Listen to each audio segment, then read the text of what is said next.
Alors, on se retrouve ce soir avec Jude.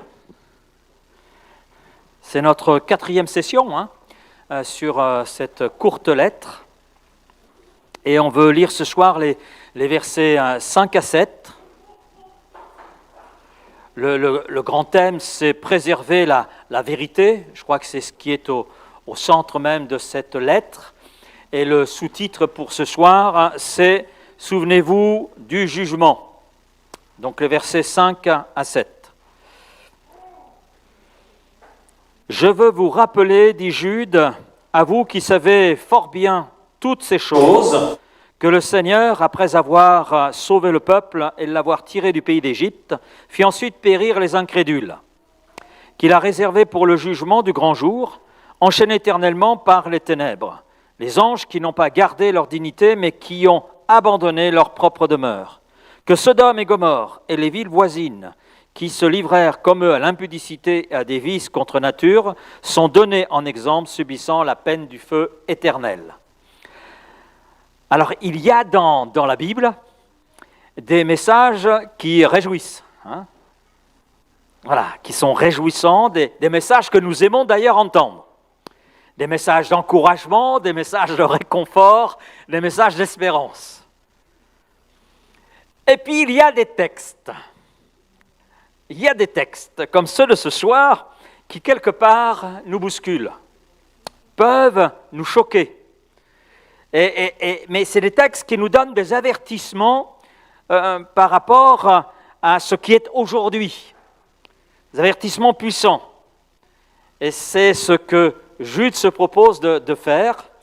Il adresse des avertissements. Bien sûr, il adressait des avertissements à l'Église de son temps, mais je crois en la pleine actualité de la parole de Dieu. Et je crois que ça nous concerne aujourd'hui. Quand je lis Jude, et plus je le lis, plus je me dis, mais quelle actualité! Quelle actualité! Quand vous imaginez que cette lettre a été écrite autour de 60-70, et nous sommes en 2025, et on s'aperçoit de toute l'actualité de ce qui est écrit dans cette lettre. Et Jude, dans cette courte lettre, veut protéger l'Église. On voit tout son amour pour l'Église, mais au-delà de l'amour que Jude porte à l'Église, c'est l'amour que Dieu porte à l'Église que nous voyons. Et nous voyons donc cet amour qui se manifeste, amour de Jude pour l'Église, amour de Dieu pour son Église. Et bien sûr, à travers cette courte lettre, bien, il communique un message de la part de Dieu qui vient, c'est sûr, bousculer l'Église d'hier, mais bousculer l'Église d'aujourd'hui, parce que Jude veut protéger au nom de l'Éternel, qui l'inspire à écrire ce qu'il a écrit, veut protéger l'Église du danger de ces faux enseignants qui se sont infiltrés. Et au milieu de cet avertissement, eh bien, Jude utilise trois jugements. Il donne 3 illustrations. 3 jugements que Dieu a exécutés dans l'histoire. C'est Israël tout d'abord dans le désert, c'est les anges rebelles et puis Sodome et Gomorrhe. Alors pourquoi ces exemples? Pourquoi Jude utilise-t-il ces exemples? Tout d'abord pour nous montrer que Dieu ne plaisante pas avec le péché. Je crois que c'est la première chose. Et s'il y a un sujet aujourd'hui dont on entend très peu parler, c'est justement celui du péché. Venez à Jésus, il vous aime, il vous pardonne. Mais de quoi? De quoi? Ben oui, je n'ai pas besoin du pardon. Si je ne sais pas de quoi. Donc, et si je ne sais pas pourquoi Jésus est venu, pourquoi il est mort sur la croix, pourquoi il est ressuscité, pourquoi il est à la droite de Dieu le Père, si je ne sais pas la raison, ben ça ne sert à rien finalement. Donc, pourquoi ces exemples? Pour nous montrer que Dieu ne plaisante pas avec le péché, même chez ceux qui sont bénis, même parmi les créatures célestes comme les anges, même par rapport aux créatures célestes comme les anges. C'est pour savoir si vous étiez attentifs. Non, je ne pense pas. Voilà, désolé. Et même dans des villes prospères. C'est très intéressant de voir les 3 exemples suivis par Jude. C'est son propre peuple, le peuple de l'Éternel, Israël, le peuple que Dieu s'est choisi. Ensuite, il est question des anges, d'êtres célestes. Et puis, on voit des villes qui sont prospères. Donc, on voit qu'en Dieu, il n'y a aucun favoritisme.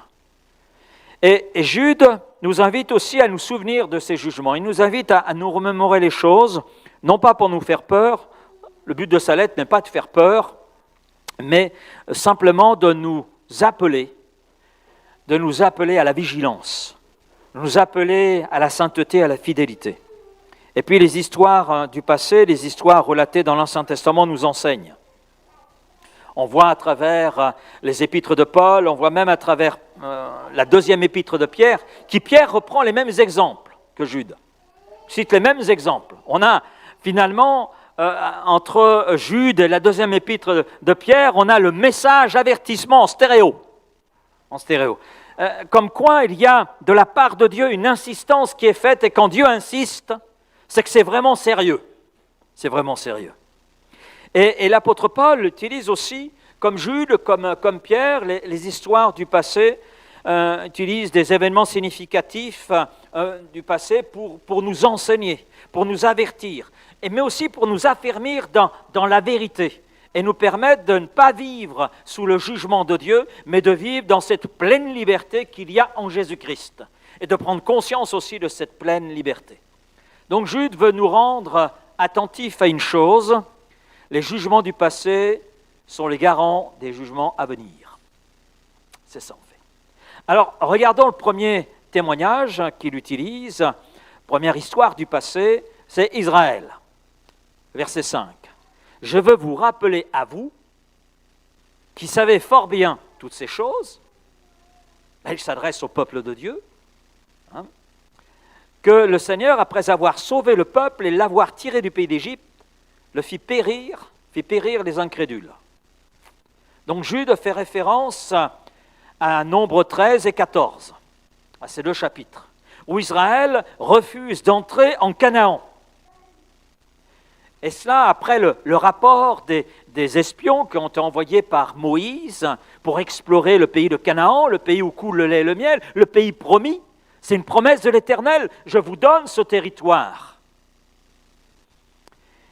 Alors, ils ont exploré ces espions, et puis finalement, toute cette génération qui a connu de grandes et belles choses, qui ont vu de grandes et belles choses, toute cette génération a péri dans le désert, bien sûr à l'exception de Josué, à l'exception de Caleb, parce qu'ils étaient animés d'un autre esprit de cœur et d'esprit.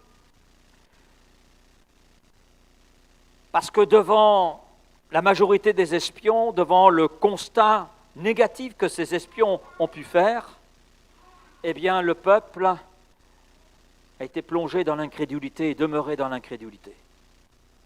Alors que Josué et Caleb, eh bien, étaient là pleins de foi, et puis conscients de la promesse de Dieu, et ce que Dieu promet, il l'accomplit, parce que Dieu n'est pas un homme pour mentir, Dieu n'est pas un homme pour ne pas accomplir ce qu'il dit. Ce que Dieu dit, il le fait, ce que Dieu dit, il a le pouvoir de l'accomplir. Et Josué et Caleb ont dit, entrons dans le pays, emparons-nous de lui. Seigneur nous le donne. Mais le constat, l'appel de Josué et Caleb n'ont pas été suffisants. D'ailleurs, ils ont failli être lapidés à cause de l'expression de leur foi. Alors, imaginez avec moi, vous sortez de plus de 400 ans de servitude, de dure servitude. Vous mangez que des oignons. Oh, c'est pas ce qu'il y a de mieux. Même si peut-être que plusieurs d'entre nous on aime la soupe à l'oignon, en avoir tous les jours, c'est lassant. Vous êtes témoin des 10 plaies d'Égypte. Ben oui, parce que vous êtes dans la servitude, vous vous plaignez, et Dieu intervient, il met l'Égypte à genoux, vous êtes témoin des choses. Ensuite, vous marchez, vous êtes libre, vous sortez du pays, alors que c'était impossible humainement parlant, sous la conduite d'un homme, Moïse, qui est envoyé de Dieu. Vous marchez à travers la mer Rouge sur un sol sec. Vous voyez la mer, d'ailleurs, s'écarter, laissez place pour un chemin, et vous traversez à pied sec. Parce que Dieu est le Dieu des détails. Vous mangez la manne chaque matin, c'est quand même très agréable. Vous êtes au restaurant divin. Seigneur, chaque matin, vous donne la dose qui correspond. De toute façon, si vous prenez plus, ça va pourrir. Mais il vous donne exactement ce qu'il faut. Exactement ce qu'il faut pour vivre dans le désert, pour vivre dans ce contexte. Vous voyez l'eau jaillir d'un rocher. C'est extraordinaire, non? Vous marchez à la suite de l'Éternel, et vous voyez l'Éternel qui va devant vous, le jour dans une colonne de nuée pour vous guider dans le chemin, et puis la nuit dans une colonne de feu pour justement éclairer votre chemin, ce qui vous évite de mettre les pieds là où il ne faut pas. Vous vivez tout cela, et pourtant, vous allez mourir dans le désert parce que vous n'avez pas cru. C'est terrible, hein? C'est terrible. Alors on peut se dire, non mais là, pasteur, vous exagérez, ça c'est pas possible aujourd'hui. Taratata, oui. Le cœur de l'homme demeure le même, aussi tortueux qu'à cette époque. Et c'est exactement ce que Jude nous rappelle. Le peuple avait été délivré, mais il n'a pas persévéré dans la foi. Dans la foi. Le problème d'Israël n'était pas un manque d'information. Le problème d'Israël n'était pas un manque, j'allais dire, de vision de la part de Dieu, de miracle. Non, ils baignaient dans le miracle au quotidien. Dieu les servait, Dieu était là. En plus, il est précisé que leurs chaussures ne se sont pas usées dans le désert. Dieu a pris soin d'eux. Dommage pour les cordonniers. Donc le problème d'Israël n'était pas un manque d'information, c'était un cœur incrédule. Ils ont vu les œuvres de Dieu, ils ont vu les bénédictions de Dieu se renouveler, et cela chaque matin, mais ils ont murmuré, ils ont douté, et ils ont refusé d'entrer en Canaan. L'incrédulité, c'est plus qu'un doute, hein. C'est plus que douter. C'est une désobéissance volontaire fondée sur un manque de foi. C'est le refus d'obéir volontairement à Dieu, malgré tout ce que Dieu dit, malgré tout ce que Dieu fait. Et ce qui nous touche, et ce qui me touche particulièrement dans l'exemple que Jude utilise, c'est qu'il est question du peuple de Dieu. Ce n'est pas n'importe quel peuple, c'est le peuple de Dieu, c'est Israël. Cela signifie que Dieu juge même son peuple lorsque son peuple refuse de marcher dans la foi.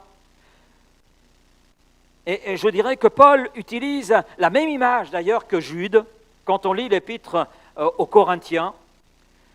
Lorsqu'il parle aux chrétiens de Corinthe, il utilise la même image et il avertit les chrétiens de Corinthe des dangers devant lesquels ils se trouvent en raison de certains comportements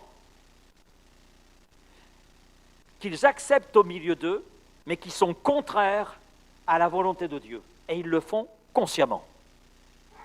Par exemple, 1 Corinthiens 10, verset 1, « Frères, je ne veux pas que vous ignoriez que nos pères ont tous été sous la nuée, qu'ils ont tous passé au travers de la mer, qu'ils ont tous été baptisés en Moïse dans la nuée et dans la mer, qu'ils ont tous mangé le même aliment spirituel, qu'ils ont tous bu le même breuvage spirituel, car ils buvaient à un rocher spirituel qui les suivait, et ce rocher était Christ. Mais la plupart d'entre eux ne furent point agréables à Dieu, puisqu'ils périrent dans le désert. » Et le verset 6, là, il s'adresse à une église, Corinthe. « Or, ces choses sont arrivées pour nous servir d'exemple, afin que nous n'ayons pas de mauvais désirs comme ils en ont eu. » Et l'auteur de l'épître aux Hébreux dit « Prenez garde, frères, qu'aucun de vous n'ait un cœur mauvais et incrédule au point de se détourner du Dieu vivant. » Hébreux 3, 18. Donc nous voyons que Dieu prend vraiment les choses au sérieux. L'attitude qui doit être la nôtre par rapport à sa parole, par rapport aux œuvres qu'il a accomplies en Jésus-Christ et qu'il continue d'accomplir. Mais quand je vois ce que Jude dit, ce que l'apôtre Paul, ce que l'apôtre Pierre, ce que chacun peut là exprimer, qui se rejoint, j'en arrive à cette application quelque part. Il est possible d'avoir été baptisé par immersion, possible d'avoir grandi dans l'église, de chanter chaque dimanche, et puis de rester incroyant dans son cœur, de rester incrédule. Et Jude est en train de nous dire, ce n'est pas l'appartenance extérieure qui sauve. Connaître Dieu n'est pas suffisant. Non. Et dans le peuple de Dieu, beaucoup de gens se sont détournés, pourtant ils ont vu, comme Israël, les bienfaits de Dieu, les merveilles de Dieu, ils ont vu ses œuvres, mais ils sont restés rebelles. Ils sont restés rebelles. Ce qui compte, ce qui est essentiel, c'est la foi aujourd'hui, qui doit être vivante, obéissante, persévérante dans notre cœur. Imaginez une personne secourue d'une maison en feu. D'accord? Vous voyez une maison en feu, et puis une personne est là secourue. Mais cette personne refuse de sortir du périmètre de danger. Elle refuse. Elle est sortie du feu, quelqu'un est venu à son secours, mais elle reste dans un périmètre de danger pour sa vie. Elle reste exposée malgré, malgré le salut initial. Il en est de même du croyant qui refuse d'obéir. Après avoir reçu la lumière de Christ, qui refuse d'obéir, refuse d'avancer. Et c'est exactement ce que Jude peut dire. Dieu a sauvé, mais il a aussi jugé. Jugé ceux qui ont refusé de marcher par la foi. Et je crois que Jude, à travers ce qu'il exprime, et ce que Pierre reprend aussi, ce que Paul reprend également, démolit une doctrine qui est très en vogue aujourd'hui. Une fois sauvé, sauvé toujours. Une fois sauvé, sauvé toujours. Mais sans la persévérance, sans l'obéissance, sans la fidélité, nous pouvons déchoir de la grâce. Ce n'est pas parce que hier nous sommes venus à la foi et qu'aujourd'hui nous menons notre vie comme bon nous semble que nous sommes sauvés. Non!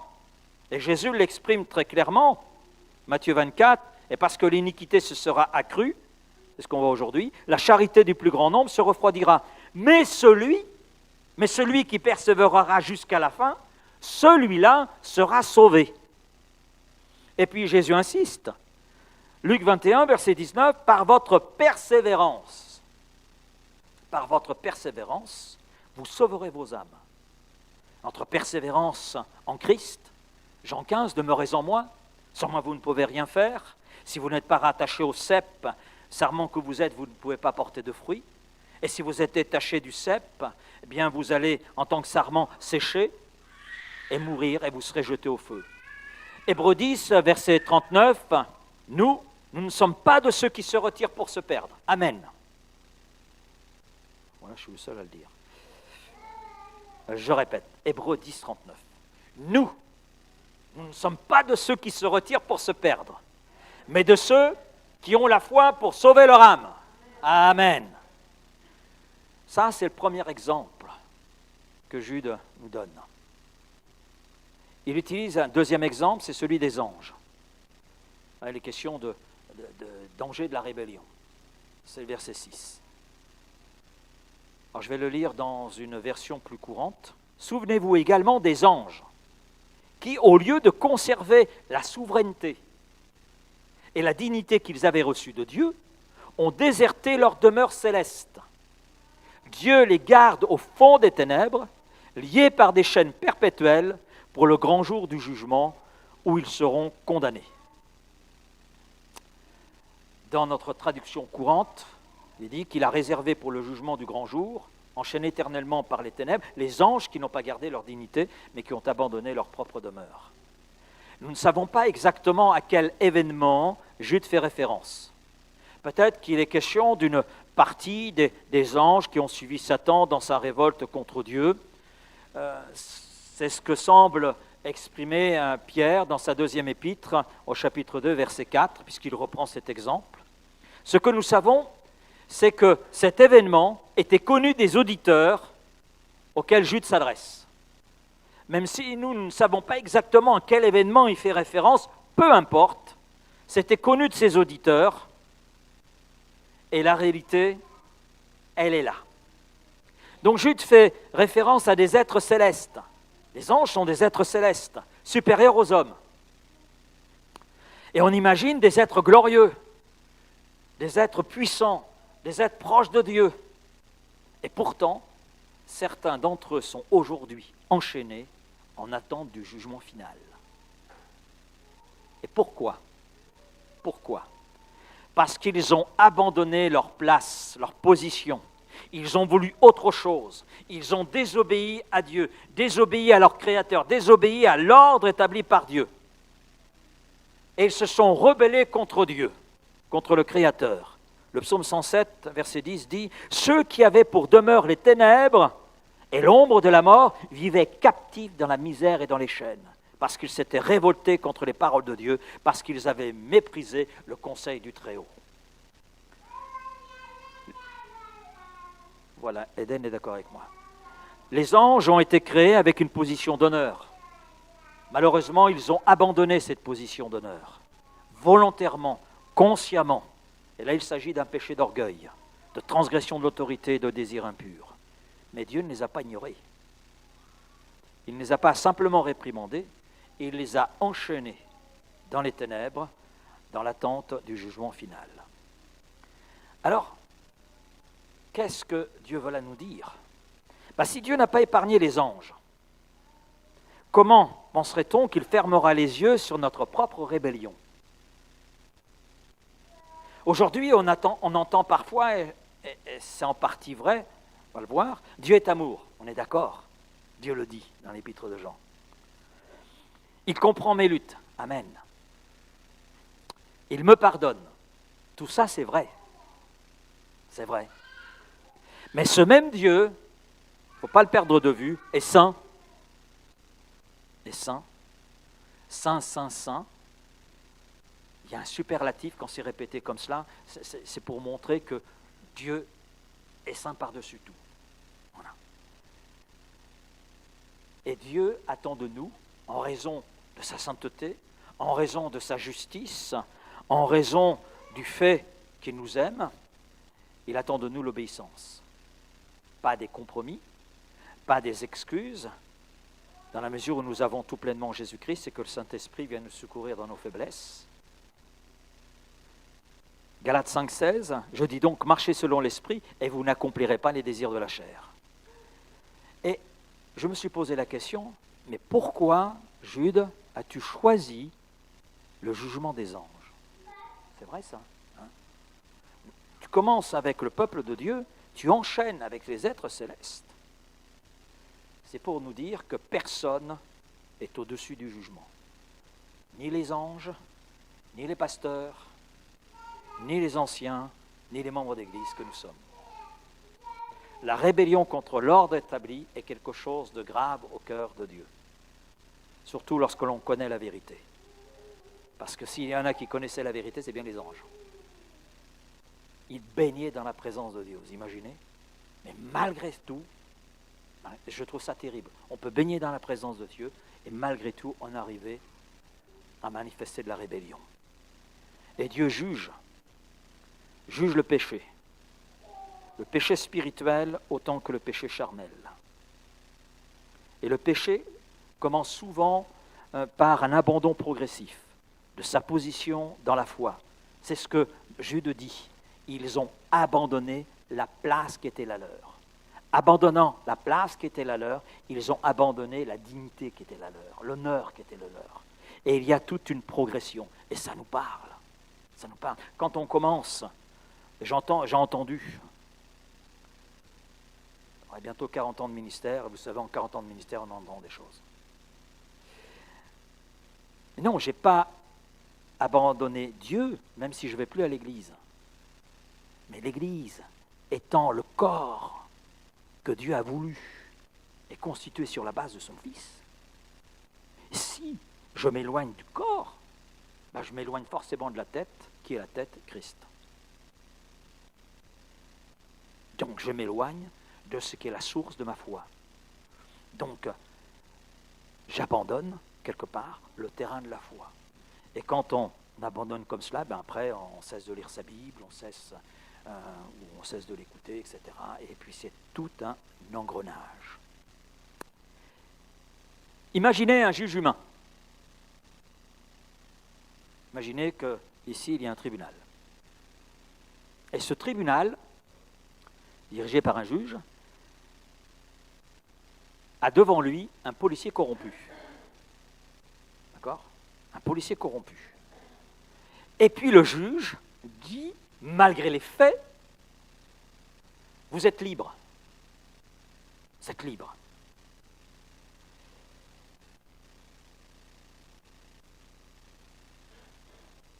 Que pensez-vous de cette situation ? C'est une injustice. Parce qu'il est policier, parce que ça fait une vingtaine d'années qu'il porte l'uniforme. Il est corrompu et il ne doit pas supporter le jugement. Il transgresse l'ordre. L'ordre. Mais ce serait injuste. Bah, Dieu fait de même. Hein. Plus la responsabilité est grande, plus le jugement est sévère en cas de trahison. C'est ce que Jude nous montre à travers cet épisode des anges. On en arrive à un troisième exemple. Sodome et Gomorrhe. Là, c'est le danger de l'immoralité et du non-repentir. C'est le verset 7. Que Sodome et Gomorrhe et les villes voisines. Et les villes voisines. Donc tout l'entourage. Donc on a l'influence de Sodome et Gomorrhe sur les villes voisines. Qui se livrèrent, comme eux, à l'impudicité et à des vices contre nature, sont donnés en exemple, et là notez bien, subissant la peine d'un feu éternel. Alors, on voit à quoi là Jude fait référence, Genèse 18, 19. Dieu annonce le jugement donc sur Sodome et toute cette région.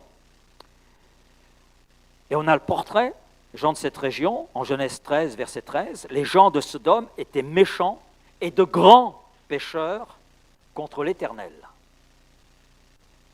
Et dans Genèse 18, verset 20, et l'Éternel dit, c'est Dieu qui fait le constat, et l'Éternel dit, le cri contre Sodome et Gomorrhe s'est accru.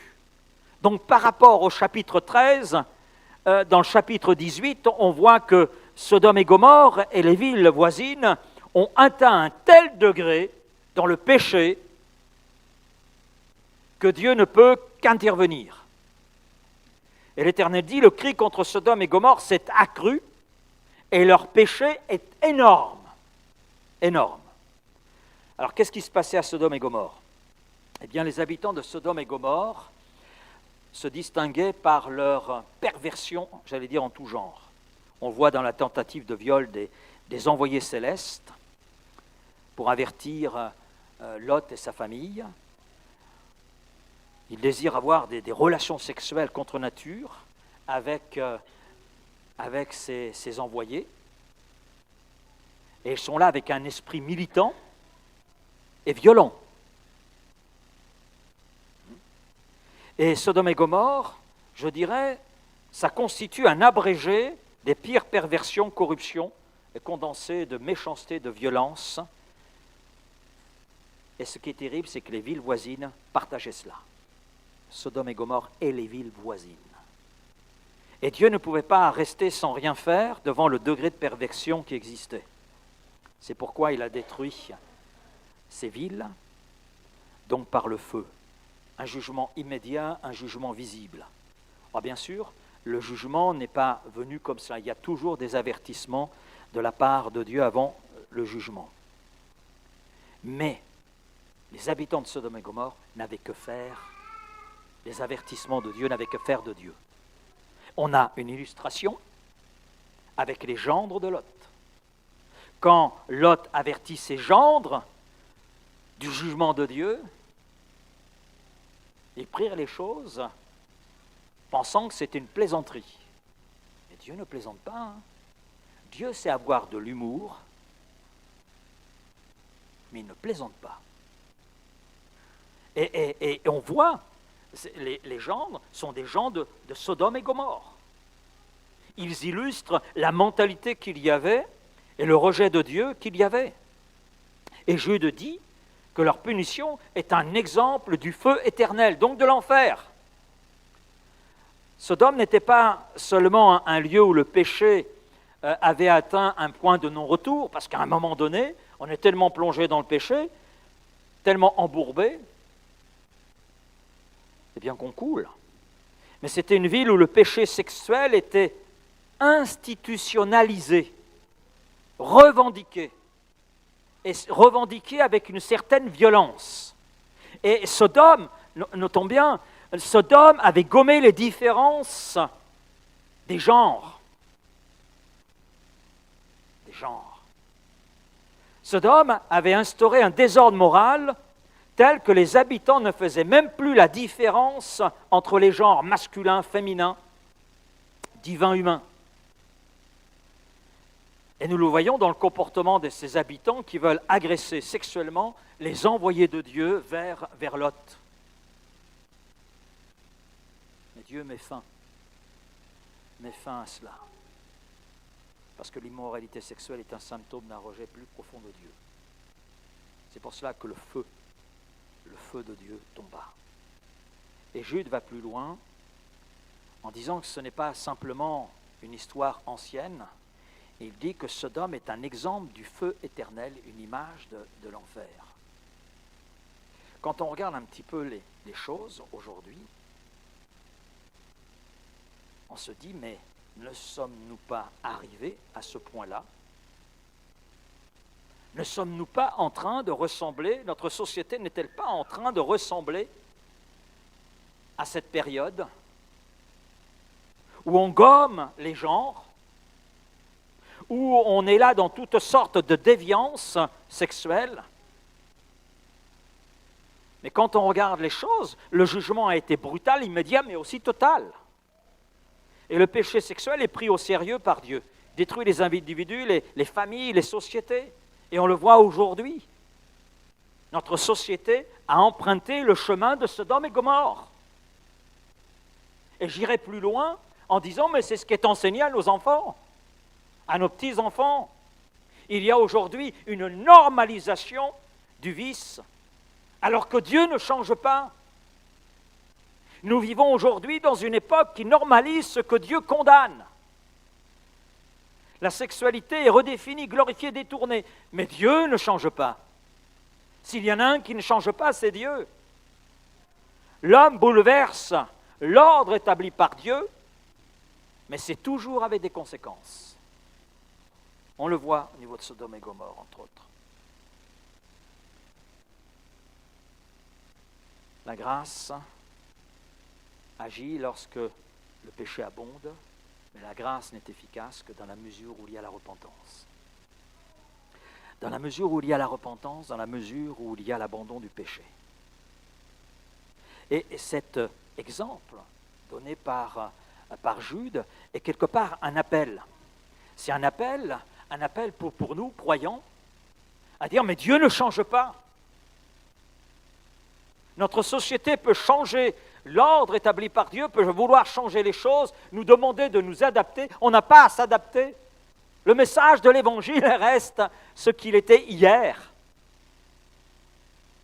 Repentez-vous, car le royaume de Dieu s'est approché.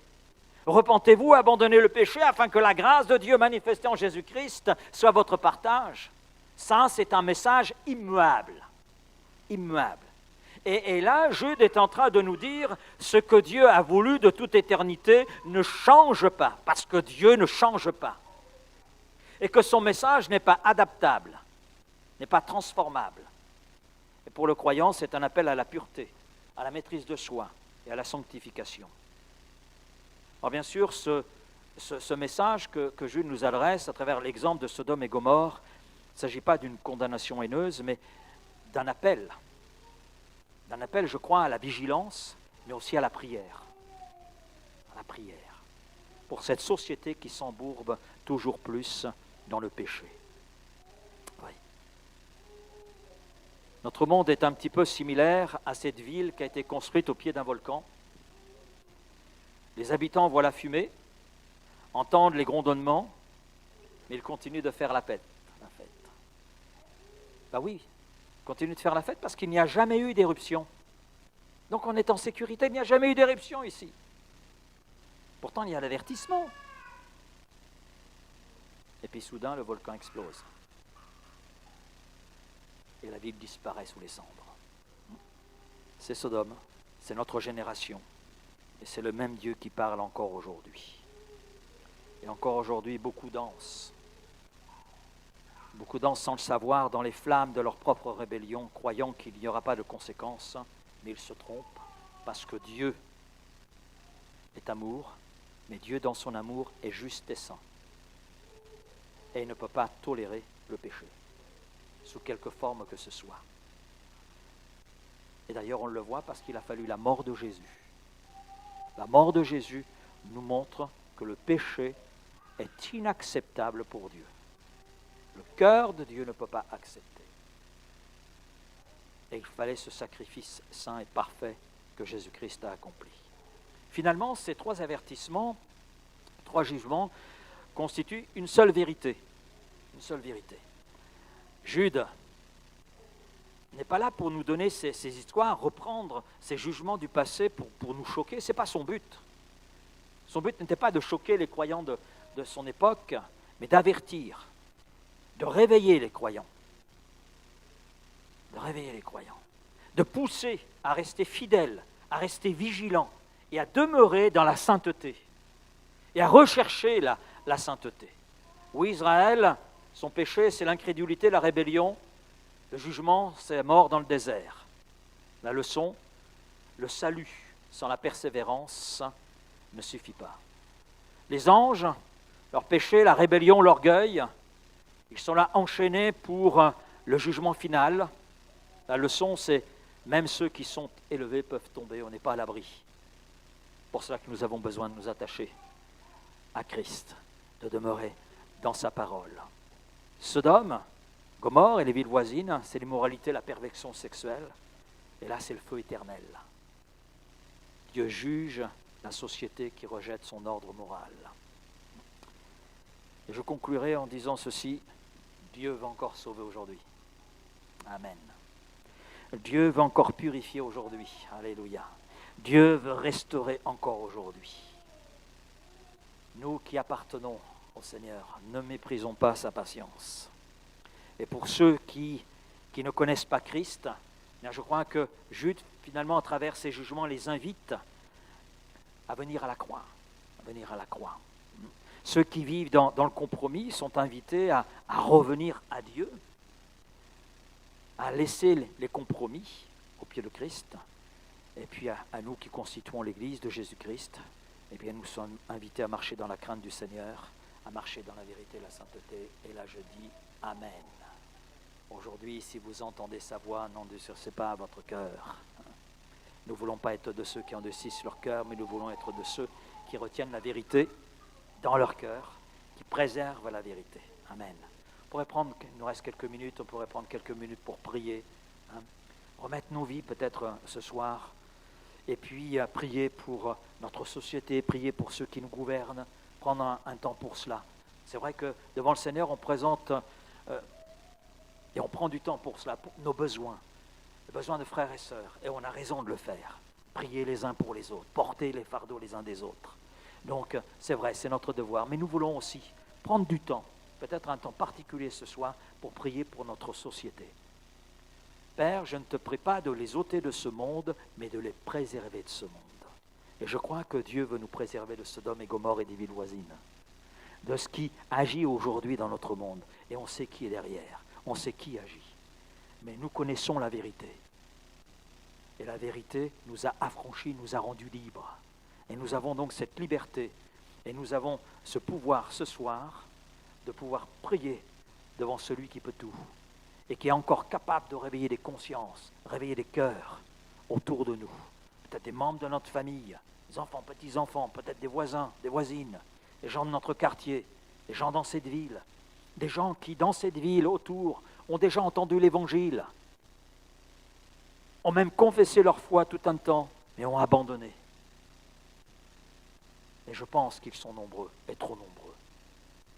Trop nombreux. Et nous ne voulons pas, bien qu'ils se perdent, mais nous voulons qu'ils reviennent alors qu'il est temps. Alors on pourrait prendre du temps pour prier, tout à fait librement là ce soir devant le Seigneur. Seigneur, tu es bon. Amen. Tu es aussi juste. Et tu nous rappelles ce soir que tu ne prends pas à la légère le péché. Et nous le voyons à travers l'œuvre de Jésus-Christ.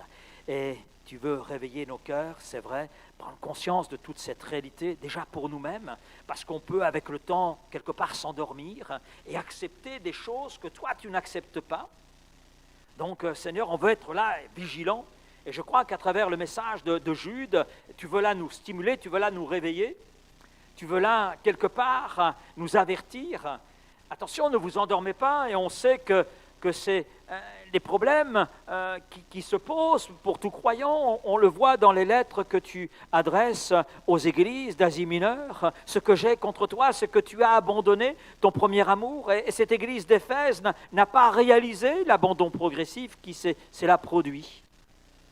Elle continuait avec des œuvres, de belles œuvres, elle faisait de belles choses, et pourtant, en route, cette église avait perdu sa relation avec le Seigneur. Et Laodicée, le Seigneur est à la porte. Voici, je me tiens à la porte et je frappe. Waouh, tu es à la porte de ton église. Tu n'es plus dans l'église, tu n'es plus là où tu devais être. Et pourtant, cette église fait plein d'œuvres. Mais elle vit dans les apparences, dans l'illusion. Alors Seigneur, nous ne voulons pas être de cela, nous voulons être de ceux qui sont là, vigilants. Vigilants. Et discernant les choses, discernant les temps dans lesquels nous sommes, discernant les besoins qui sont là aujourd'hui. Et à travers ces quelques versets de Jude, tu nous avertis, tu nous stimules. Et nous voulons nous laisser stimuler par toi, amen. Nous voulons nous laisser avertir par toi. Nous voulons rentrer dans une vigilance encore, j'allais dire, plus pointue, afin de pouvoir être cette sentinelle sur la tour qui veille et qui prie. Et Seigneur, ce soir, on veut prendre du temps pour prier pour notre monde, prier pour notre société, prier pour notre pays de France. Quel visage dans notre société, sur le plan moral, au niveau de la sexualité, au niveau de l'éducation, à bien des niveaux. On est là bouleversant l'ordre que toi tu as établi, et cela de toute éternité. Mais qu'est-ce que l'homme pour faire cela? Qu'est-ce que l'homme pour rivaliser avec toi? Pour qui se prend-il?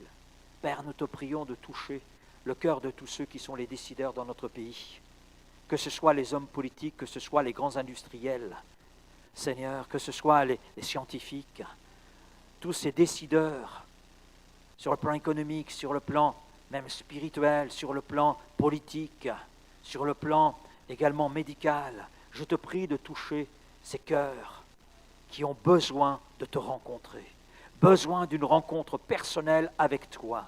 Seigneur, touche ces cœurs, nous t'en prions. Réveille ces cœurs. Réveille le cœur de notre maire, des conseillers municipaux. Oui, Seigneur. Réveille ces cœurs, réveille ces consciences, parce que nous croyons que par ton esprit, tu convaincs encore de péché, de justice, de jugement, que tu touches les consciences de tous ceux, Seigneur, qui savent que ce qu'ils font est mal, mais qui le font quand même. Tu touches leur cœur. Oui, Seigneur. Parce que dans tous ces hommes et femmes, il y a des gens qui connaissent les choses, connaissent la vérité, mais ils sont pris dans le compromis, sont pris par l'orgueil, pris par l'argent, la corruption. Seigneur, touche ces cœurs, nous t'en prions, avant qu'il ne soit trop tard, avant que le jugement s'abatte sur cette terre, parce que nous savons que tu reviens bientôt. L'heure de la délivrance pour ton Église arrive. Amen. Mais ce sera une heure terrible pour notre monde. Alors, Père, souffle encore de ton esprit. Réveille des cœurs et des consciences. Amen. Oui, Seigneur. Ô Père, merci de ton action dans les cœurs et dans les vies. Amen, Seigneur. Tu es là avec nous ce soir, Seigneur. Et on veut prendre possession du terrain que tu nous donnes. Prendre possession de ce terrain de Vitrolles, prendre possession de ce terrain de Rognac, prendre possession de ce terrain des Pennes Mirabeau, prendre possession de ce terrain. Ce n'est pas un terrain qu'on veut laisser à l'ennemi, mais c'est un terrain que nous voulons prendre par la foi dans le nom de Jésus-Christ. Et nous attendre sur ce terrain vraiment à une abondance de ta grâce. Amen. Et voir des hommes et des femmes passer des ténèbres à la lumière. Alléluia, du royaume des ténèbres au royaume de Dieu. Voir de ceux qui ont abandonné le terrain de la foi, revenir à toi dans la repentance, dans la foi. Oui, Seigneur, amen. Souffle là, souffle là. Alléluia.